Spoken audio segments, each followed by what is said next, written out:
J'ai dit quand les compagnons commencèrent à ramasser le butin, les archers le tinrent plus en place. En vain, le chef Abdullah ibn Jubayr radiallahu anhu leur rappela l'ordre du prophète sallallahu alayhi wa sallam de ne quitter le monticule sous aucun prétexte. Et ils ont répondu, la bataille est terminée, la bataille est finie, regardez, nos frères ils sont en train de ramasser le butin. Et Abdullah ibn Jubayr, il a dit, malheur à vous, restez, il insista, mais ils l'ont désobéi. Et une quarantaine d'entre eux se mirent à dévaler la pente en direction du camp et laissant Ibn Jubayr avec même pas une dizaine sur le monticule. Khalid, il avait vu ce qui s'est passé. Il avait vu que les musulmans sont en train de dévaler la pente, de quitter le monticule. Et là, c'est une occasion qui s'est offerte à lui. Qu'est-ce qu'il a fait? Il se dirigea directement vers le monticule. Puisqu'ils étaient minoritaires, il n'a pas voulu prendre le temps de contourner le monticule et d'être derrière les musulmans. Directement, il fonça vers le monticule. Ils étaient minoritaires et lui était majoritaire. Donc, même s'ils sont plus hauts, ils ne peuvent pas combattre. Ils ont tiré Abdullah ibn Jubayr, ils tirent, et eux, ils foncèrent vers eux, ils les tuèrent. Les 10, ils ont été tués sur ce monticule-là.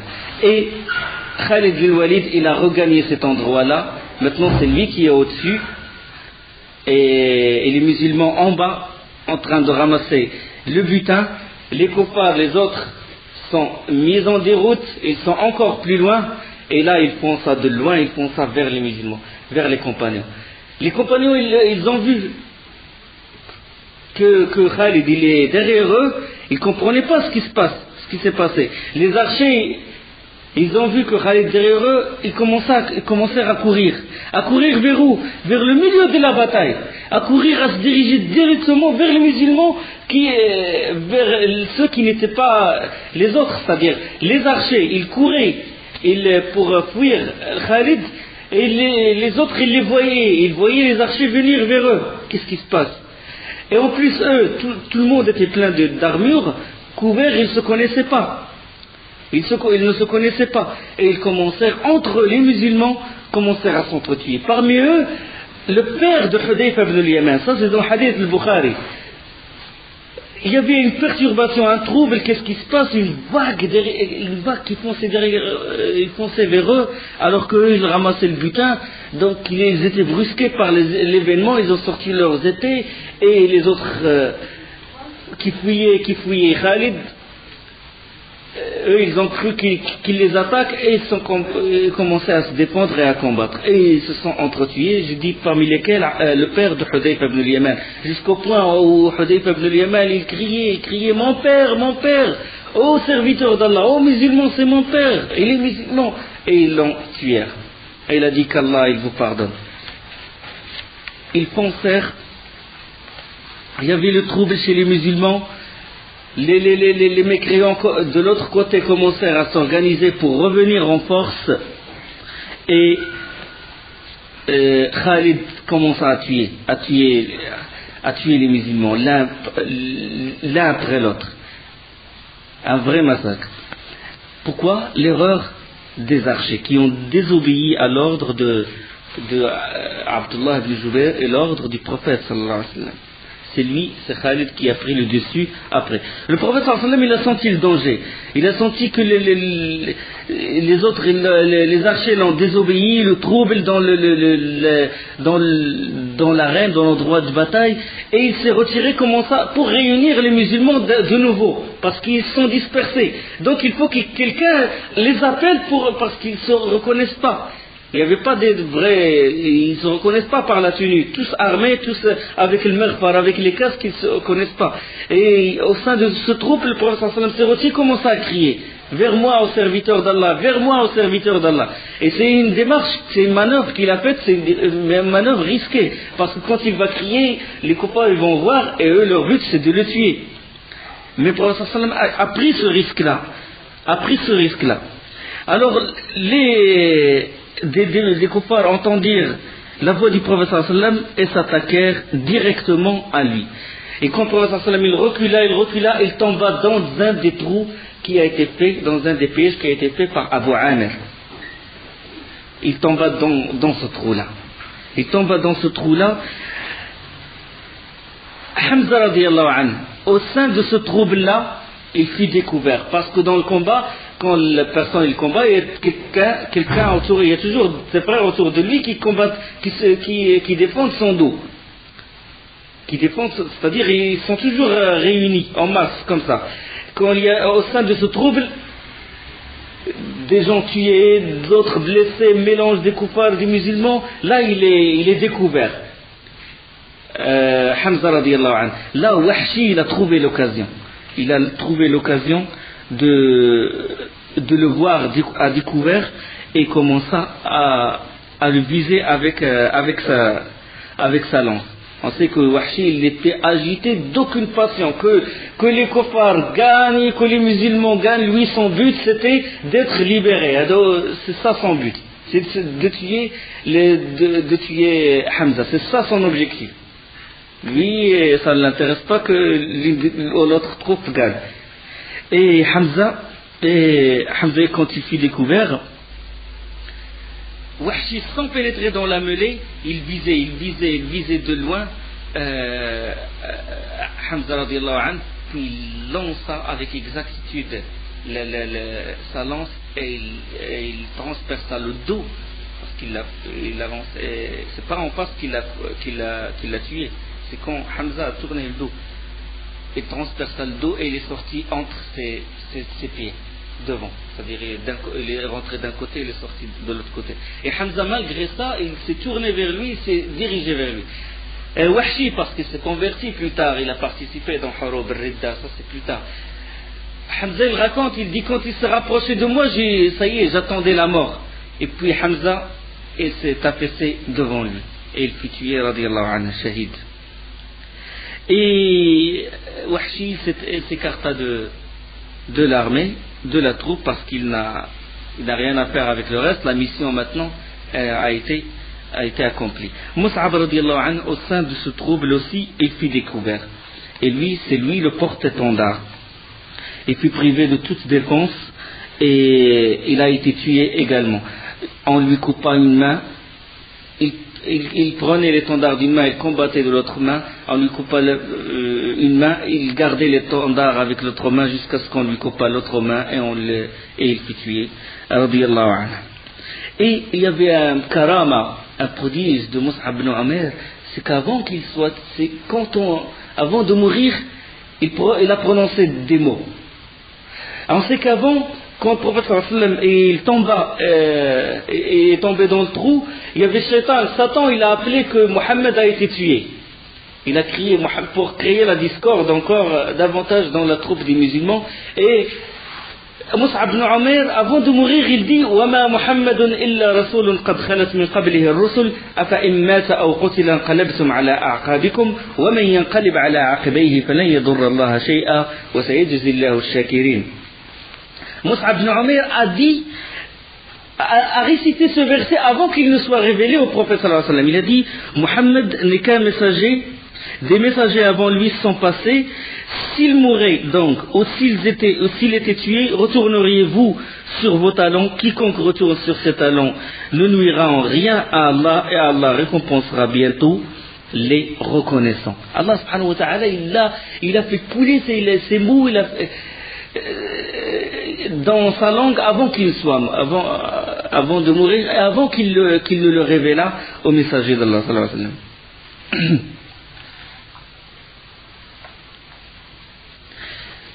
Ce genre de choses, il arrive à beaucoup. C'est-à-dire que l'un des compagnons, il dit à quelque chose et puis il se retrouve dans le Coran, comme a dit Omar ibn Khattab, si tu avais pris de l'endroit où Ibrahim se mettait debout, un endroit de prière. Il a consulté le prophète sallallahu alayhi wa sallam, il a dit ça au prophète sallallahu alayhi wa sallam. Et Allah, il révéla ça exactement, la parole de Omar. Et prenez de maqam de Ibrahim un endroit de prière. C'était Omar qui l'a prononcé. Ça, c'est beaucoup de compagnons, surtout Omar, radiyallahu anhu. si tu avais voilé tes femmes, si tu avais fait le hijab à tes femmes, Allah subhanahu wa ta'ala révélait le hijab. Donc ça s'est passé à plusieurs reprises. Maintenant l'étendard des musulmans par terre et l'étendard des kuffars par terre. Un vrai trouble. Deux armées mises en déroute. Seule l'armée qui tient le coup, c'est celle de Khalid ibn al-Walid. La troupe de Khalid ibn al-Walid, il était loin du combat et il a profité de l'occasion. C'est seule la troupe de Khalid ibn al-Walid qui est renforcée. Et quand Omar ibn al-Khattab il a entendu crier que Mohammed est mort, il n'a pas pu se tenir debout. Il s'est assis. Talha ibn Abdillah, ou Talha ibn Ubaydillah, il s'est assis à côté de lui. Ébahi, parce que quand il a entendu ça, ça l'a assommé. Et puis, là, l'un des compagnons, radiallahu anhum, Anas ibn al-Nadr. Le cours précédent, on a dit sur Anas ibn al-Nadr, il s'est adressé au prophète sallallahu alayhi wa sallam, il lui dit, s'il y a une autre occasion, si Allah t'offre une autre occasion de combattre contre le Quraysh, Allah verra ce que je vais faire. C'est-à-dire, je vais montrer mes épreuves. Et là, il passe à Anas ibn al-Nadr, radiallahu anhu, il passe à côté de Talha ibn Ubaydillah, et il passe à côté de Omar ibn Khattab. Et il leur dit, pourquoi vous êtes assis? Il a dit, qu'est-ce que vous faites? Et ils ont répondu que Mohammed a été tué. Puis il a dit, que ferez-vous donc de la vie si Mohammed a été tué? Combattez comme il l'a combattu. Allez, combattez l'ennemi jusqu'à ce que la vie n'a pas de goût après la mort du prophète sallallahu alayhi wa sallam. Et ils se sont levés, et il les a encouragés, et ils ont pris l'épée, et ils ont combattu. Anas ibn al-Nadr, il a foncé dans la troupe des mécréants. Il combattait à droite et à gauche jusqu'à ce qu'il fût blessé. Ils ont dit 80 blessures. Tout son corps il est plein de blessures. Et le prophète sallallahu alayhi wa sallam, il l'a vu avec le visage défiguré par les coups d'épée. Et ils n'ont même pas réussi à le reconnaître. C'est sa sœur qui a réussi à le reconnaître par les doigts de la main. Le visage et tout, il n'y a pas de trace qui peut le distinguer qui il est. C'est sa sœur qui a, grâce à ses doigts, qui a dit que c'est mon frère. Radiyallahu anhu. Avant d'être tué, il a dit, oh Saad, parce qu'il a rejoint Saad ibn Mu'ad, il lui dit, je sens le parfum du paradis. Avant d'être tué, il a dit, inni la asummu ra'ihata al-janna min duni Uhud. Je sens le parfum du paradis venir vers moi. Et Saad ibn Mu'ad, il a dit, oh envoyé d'Allah, par Allah, j'ai pas réussi à faire, je n'ai pas été capable de faire ce qu'a fait Anas ibn Nadr, radiallahu anhu. C'est-à-dire, il a tenu sa promesse. Et il s'est dégagé de son serment et il est mort shahid, fi sabilillah. Et sur Anas ibn Nadr, Allah il révéla min al-mu'minina rijal صدقوا ما عاهدوا الله عليه فمنهم من قضى نحبه ومنهم من ينتظر وما بدلوا تبديلا. Et sur, à propos de Anas ibn Nadr, Allah il révéla, il est parmi les croyants des hommes qui ont été sincères dans leur engagement envers Allah. Certains d'entre eux ont atteint leur fin et d'autres attendent encore et ils n'ont varié aucunement dans leur engagement. Dans Surat Al-Ahzab.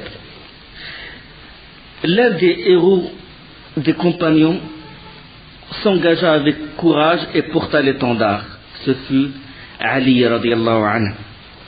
Ali radiallahu anhu, il s'engagea à porter l'étendard des musulmans et il le leva. De l'autre côté, des côtés de Quraysh, ce fut une femme qui porta l'étendard. C'était Amra bint Alqama. C'est elle qui le porta. Même les femmes, même dans le Kufr, elles étaient courageuses. Et il leva l'étendard des Quraysh. Et les Quraysh commencèrent à se réunir autour de cet étendard et les musulmans pris entre les deux troupes. La troupe de Khalid vers Jabal al-Rumat, vers le monticule, et plus au sud la troupe des Quraysh, pris entre les deux, coincés entre les deux. Et l'ennemi, peu à peu, il commença à reprendre le terrain qu'il avait perdu. Et alors là, certains compagnons commencèrent à fouiller la bataille. D'autres, ils sont arrivés même jusqu'à midi. Et le prophète sallallahu alayhi wa sallam, quand il a vu certains de ses compagnons fuir, il commença à crier, venez vers moi, venez vers moi.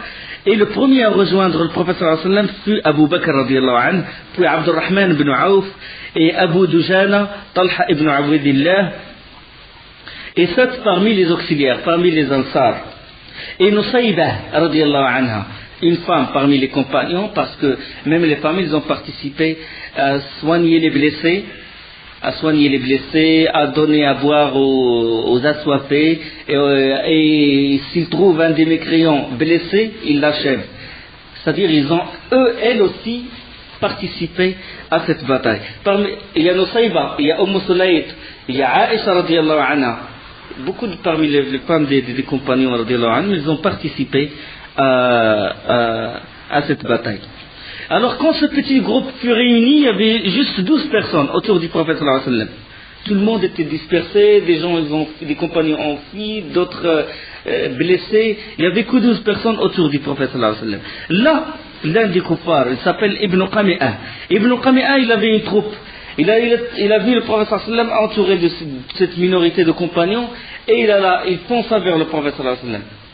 Avec la troupe qu'il avait, les compagnons n'ont pas réussi à défendre le prophète sallallahu alayhi wa sallam, et il a réussi à frapper le prophète sallallahu alayhi wa sallam par l'épée. Il a frappé à l'épaule, mais le prophète sallallahu alayhi wa sallam, il avait l'armure, mais il ne le frappa d'un coup. Le prophète sallallahu alayhi wa sallam a dit: j'ai senti sa douleur un mois. Il le frappa un coup, le deuxième coup à la tête, qui toucha le mirfar, le casque du prophète sallallahu alayhi wa sallam, jusqu'à ce que les anneaux de le mirfar, les casques, rentrèrent jusqu'à toucher l'os du prophète sallallahu alayhi wa sallam. Et il a donné le deuxième coup, puis Ibn Abi Qami'a, il n'a pas réussi à tuer le prophète sallallahu alayhi wa sallam. Il a pris une pierre, il le frappa au visage, et il cassa les dents du prophète sallallahu alayhi wa sallam. Et le prophète sallallahu alayhi wa sallam retomba de nouveau dans ce trou-là, dans le trou qui a été fait, parce qu'il y avait plusieurs trous qui ont été faits par Abi Amir. Alors de toute leur force, les compagnons, ils essayaient de défendre le prophète sallallahu alayhi wa sallam, d'éloigner les kuffars, mais ils n'étaient pas aussi nombreux, une douzaine, pour faire face à cette troupe. Et Nusayba, quand il a vu que les compagnons n'ont pas réussi, elle aussi, il a pris l'épée et il est rentré avec eux et il participait au combat. Le prophète sallallahu alayhi wa sallam, il a dit: je vois à ma droite, à ma gauche, il a dit, je la vois partout. Il a participé elle aussi à ce combat. Et il a été blessé à l'épaule, et il a dit: cette blessure, elle est restée. Il sentait sa douleur jusqu'à sa mort, toute sa vie. Il avait gardé la trace de la grande bataille de Uhud. Et pendant ce trouble, Abu Talha ibn Ubaydillah aussi, de toutes ses forces, il essayait de protéger. Parce que leur but, c'est de tuer le prophète sallallahu alayhi wa sallam. Ils essayaient de toute leur force de défendre le prophète sallallahu alayhi wa sallam. Et Talha, il y avait une flèche, soit une lance qui a été tirée et qui va directement vers le prophète sallallahu alayhi wa sallam. Et lui, il sauta, il la toucha avec sa main et il lui coupa ses doigts. Et il a dévié la trajectoire de cette lance ou de cette flèche.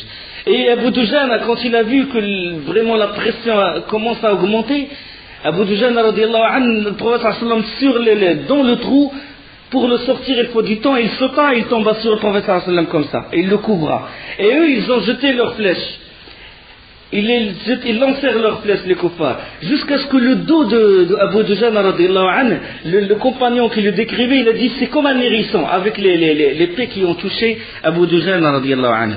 Et le prophète sallallahu alayhi wa sallam, il a réussi à sortir de ce trou et avança au nord vers la montagne.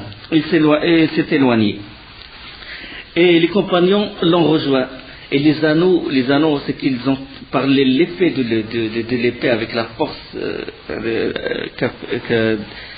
la force de Ibn Qami'a de frapper le prophète sallallahu alayhi wa sallam sur son casque. Les deux anneaux rentrèrent dans les joues du prophète sallallahu alayhi wa sallam, s'enfoncèrent profondément.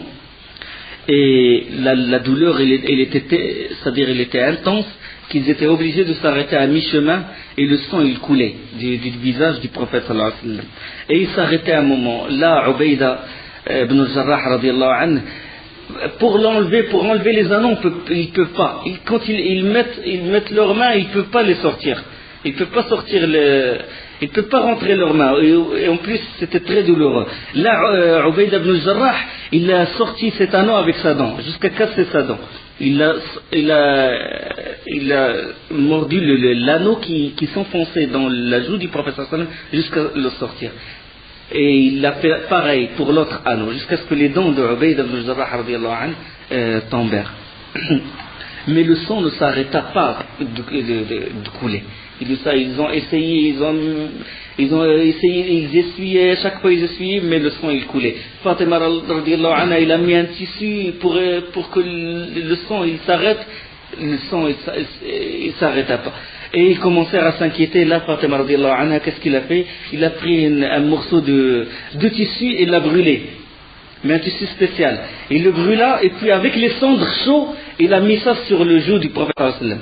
Et là, le sang s'arrêta de couler. Là, la troupe de Quraysh, à leur tête Khalid, ont réussi à se réunir et à s'organiser de nouveau. Et alors, pour faire tomber l'étendard, il fut élevé par Ali radiallahu anhu, comme j'ai dit, et Khalid radiallahu anhu, il a réuni de nouveau sa troupe pour s'attaquer au prophète sallallahu alayhi wa sallam. Là, c'est comme le coup final, parce que la majorité des compagnons se sont dispersés, et là, le prophète sallallahu alayhi wa sallam, quand il a vu Khalid avec les Quraysh qu'il a réunis, venant vers lui, menaçant, qu'est-ce qu'il a fait? Il appela Sa'd ibn Abi Waqqas. Il appela Sa'd ibn Abi Waqqas et il a dit aux compagnons, ramenez tous vos flèches. Ils ramenèrent tous leurs flèches et il dit à Sa'd, tire ya Sa'd, tire, fidaka ummi wa abi, fidaka abi wa ummi, que mon père et ma mère soient à rançon. Et Sa'd dit, comment? C'est toute une troupe. Il a dit, tire, fidaka abi wa ummi, irmi ya Sa'd. Et Sa'd radiallahu anhu, il prit la première flèche, il tira un mécréant tué. Il tira la deuxième, un deuxième. À chaque fois qu'il lance une flèche, il atteint un des mécréants. Et ils étaient obligés de se retirer. Et grâce aux flèches de Sa'd radiallahu anhu. Et là, Ibn Qami'a, il a déclaré avoir tué le prophète sallallahu alayhi wa sallam. Quand il l'a frappé avec l'épée, le premier coup, le deuxième coup, le prophète sallallahu alayhi wa sallam, quand il tomba dans le trou, il a dit, ça y est, je l'ai tué. Quand il a dit, je l'ai tué, bon, les copains, ils ont cru qu'ils ont tué le prophète sallallahu alayhi wa sallam. Et Abu Sufyan de loin, maintenant la troupe était obligée de s'éloigner. Et les musulmans ont réussi à se réunir. Il n'y a plus de bataille maintenant. Et là, Abu Sufyan, il s'écria de toute la puissance de sa voix. Il a dit, Muhammad, parmi vous, afikum Muhammad. Rasul sallam, il a dit, la tujibuh, ne répondez pas. Afikum Abu Quhafa, parmi vous, il y avait Abu Bakr. Parlez d'Abu Bakr. Il a dit, la tujibuh. Il a dit, afikum Ibn al-Khattab. Pourquoi il dit Muhammad, puis Abu Bakr et puis Omar? Abu Sufyan, c'est un homme, un politicien, et un homme habile, et un homme qui connaît les hommes. Quand il dit le prophète Mohammed, et puis après juste Abu Bakr, et puis après juste Omar, il connaît que ces gens-là, ces hommes-là, sont des hommes de pouvoir, et des hommes qui sont dignes de succéder au prophète sallallahu alayhi wa sallam. Une preuve de la khilafa de Abu Bakr, une preuve de la khilafa de Omar radiyallahu anhu. Afikum Abu Quhafa, afikum Omar. Et le prophète sallallahu alayhi wa sallam, il dit, ne le répondez pas. Mais quand il dit afikum Omar, là, Omar radiallahu anhu, il n'a pas pu se retenir, il a dit, oui, quand il a dit afikum Omar, et quand il a dit Abu Sufyan, ces gens-là, puisqu'ils ont été tués, on est tranquille. Parce que personne n'a répondu. Quand il dit Mohammed est parmi vous, Omar est parmi vous, Abu Bakr est parmi vous, quand il n'a pas eu de réponse, il a dit Faqad kufina al-qawm. Ah, maintenant on est tranquille. Et puis Omar n'a pas pu se retenir. Il a dit menteur. Ils sont vivants ces gens-là. Ils sont vivants. Allah, il a gardé ceux qui vont t'affliger, qui vont être la cause de ton affliction, qui vont être la cause de ton malheur. Ils sont vivants. Et Abu Sufyan, il a dit je crois en ce que tu dis, parce que Ibn Qami'a, lui, il a dit j'ai tué Mohammed. Il a dit toi, c'est plus véridique que mon neveu. Il a cru à ce qu'il a dit. Et puis en signe de victoire, Abu Sufyan, il a dit oh le Hubal. En signe de victoire, maintenant il montre qu'ils ont tué 70 musulmans. C'est comme s'il il a triomphé. Puis commença à montrer sa fierté, puis il a dit oh le Hubal, glorifie-toi et sois très haut Hubal, fais prévaloir ta religion. Et le prophète sallallahu alayhi wa sallam, il a dit ne le répondrez-vous pas? Vous n'allez pas le répondre? Ils ont dit qu'est-ce qu'on va dire envoyé d'Allah? Il a dit dites Allahu a'la wa ajal, Allah est plus haut et plus glorifié. Et ils ont répondu Allahu a'la wa ajal. Et Abu Sufyan s'écria lana al-uzza wa la uzza lakum. Nous avons l'uzza. L'uzza, c'est une divinité, c'est comme le féminin de l'Aziz, mais eux ils disent que c'est féminin de l'Aziz, alors l'Aziz n'a pas de féminin.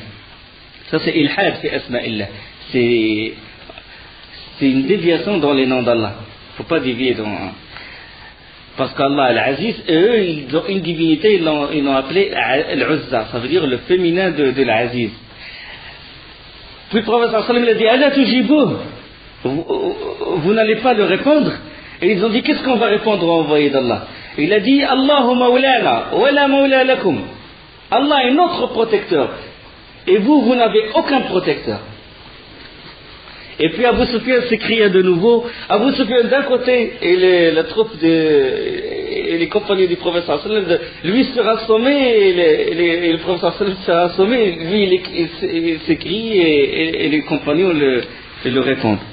Et puis il a dit Yawmun kayawmi Badr wal harbu sijal, Yawmun kayawmi Badr, c'est-à-dire nous avons pris notre revanche. Aujourd'hui, c'est notre Badr à nous. Wal harbu sijal, et la guerre a ses vicissitudes. Un jour pour toi, un jour contre toi. Et puis Omar, il s'écria, il a dit la sawa, qatlana fil jannah wa qatlakum fil nar. Nous ne sommes pas égaux. Nos morts sont au paradis et vos morts sont en enfer. Donc on est victorieux. Dans tous les cas, on est victorieux. Radiyallahu anhu. Et alors, après, quand ils se retirèrent, avant déjà, les femmes des Quraysh, qu'est-ce qu'ils ont fait? Ils commencèrent à mutiler les morts des musulmans. Les femmes commençaient à couper leur nez, à couper leurs oreilles, à les défigurer, à les mutiler, à couper leurs mains, etc. Et Hind ibn Utba, on sait qu'il a fait le vœu d'ouvrir le ventre de Hamza et de manger de son foie. Et il ouvrit le ventre de Hamza, et il prit le foie et il le mâcha. Et puis ne pouvant pas l'avaler à cause de l'amertume, il cracha ce qu'il a mangé. Et il laissa le foie à côté de Hamza radiyallahu anhu. Il a juré de se venger, donc c'est comme il a tenu sa promesse. Parmi les musulmans ont été tués 70 hommes. 70 hommes, selon le hadith de Bara ibn Azib, rapporté par Muslim, et parmi les kuffars, 22 hommes. 22 hommes, car surtout ils ont été tués en début de bataille, durant la guerre des étendards. C'est là où ont été tués la majorité des mécréants. Après, il y avait plus de. Après, c'était les musulmans qui ont été mis en déroute. C'était Khalid ibn Walid qui les tua. Et quand ils étaient mis en déroute, ils n'ont pas réussi à tuer davantage. Et le prophète sallallahu alayhi wa sallam, qu'est-ce qu'il a fait? Il envoyait quelqu'un avertir les gens de ne pas transporter les morts pour les enterrer à Médine. Ne transporter aucune personne. Et ceux qui les ont transportés, qu'ils les ramènent pour les enterrer là où ils sont morts. Là où ils sont morts, on les enterre. Jabir, radiyallahu anhu, ses sœurs lui demandèrent de ramener leur père. parce que leur père a été tué dans cette bataille, et de l'enterrer dans le cimetière de Bani Salama, à Médine. Et quand Jabir arriva avec certains des auxiliaires, pour amener son père, le prophète sallallahu alayhi wa sallam l'appela et dit: par celui qui détient mon âme dans sa main, il ne sera enterré qu'avec ses frères. Et il a été enterré avec les compagnons du prophète sallallahu alayhi wa sallam à Uhud. Les femmes ont montré beaucoup de courage durant cette bataille, beaucoup d'actes de bravoure, comme Nusayba qui a participé au combat, comme Aïcha radiallahu anha, comme Fatima, comme Sulayd. Ils ont montré beaucoup d'actes de bravoure. Et la Hamna bint Jahsh radiallahu anha, quand les combattants de Uhud rentrèrent à Médine, on lui dit que son frère a été tué, et il a patienté.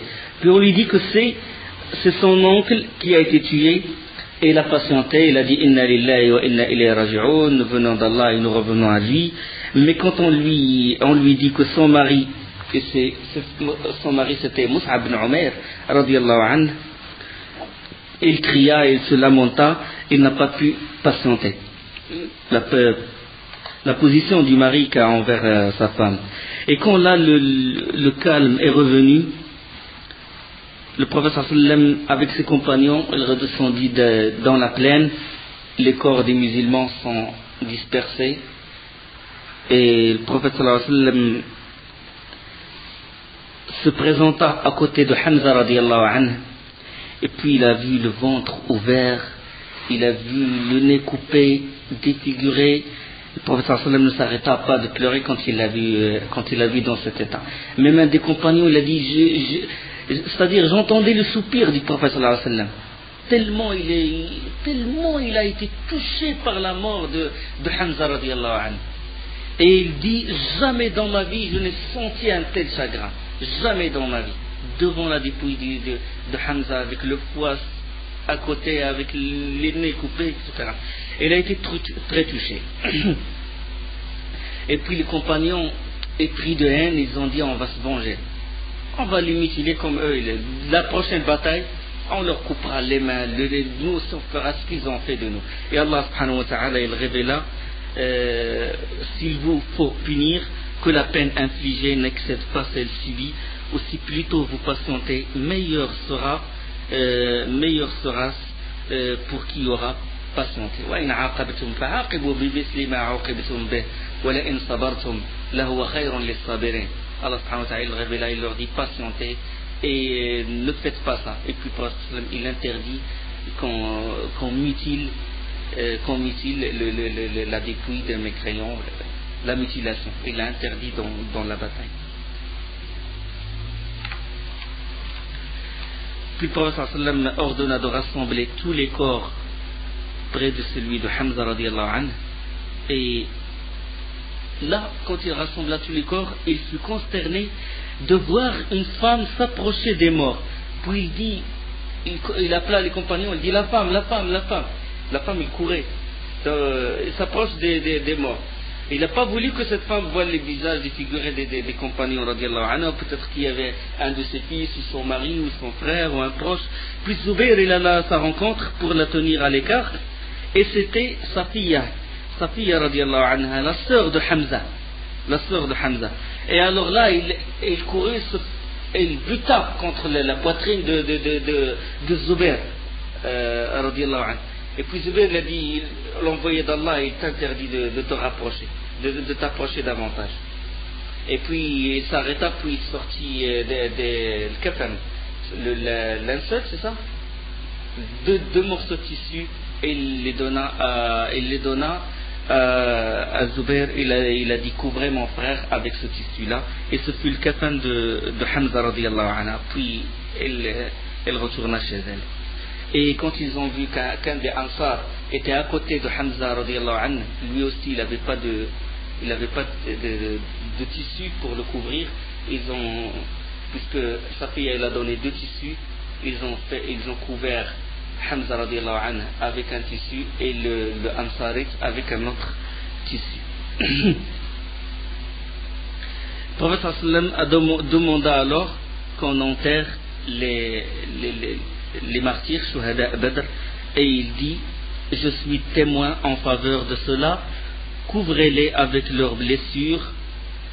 Quiconque reçoit une blessure au service d'Allah viendra le jour de la résurrection avec cette blessure saignante. Sa couleur est celle du sang et son odeur est celle du mist. Rapporté par le Bukhari. Il commença l'enterrement et on enterra 2-3 personnes dans une seule fosse. Inch'Allah, le prochain cours, j'ai fait volontairement de ne pas évoquer les versets de Surat Al-Imran qui parlent de la bataille de Uhud. Mais la prochaine fois, Inch'Allah, on va réciter tous les versets de Surat les versets qui parlent de Surat Uhud. En même temps, on va s'arrêter sur chaque verset et on parle de ce qui s'est passé dans cette bataille. Comment Allah subhanahu wa ta'ala il a commenté ce qui se passait, comment il nous décrit ce qui se passait durant cette bataille pour qu'on comprenne mieux le Coran. Parce que sans la sira, on ne peut pas comprendre le Coran. Avec la sira, le Coran il devient facile, il devient acceptable, il est facile déjà. On a facilité le Coran pour la récitation, pour la méditation. Personne ne va dire que le Coran il est dur et le Coran c'est pas facile. Non, le Coran il est facile, subhanallah. De le lire, de méditer là-dessus. Il y a des choses claires et nettes. Donc, Inch'Allah, la prochaine fois on va en parler. Et wa subhanakallahumma bihamdik ashhadu an la ilaha illa ant astaghfiruka wa atubu ilayk.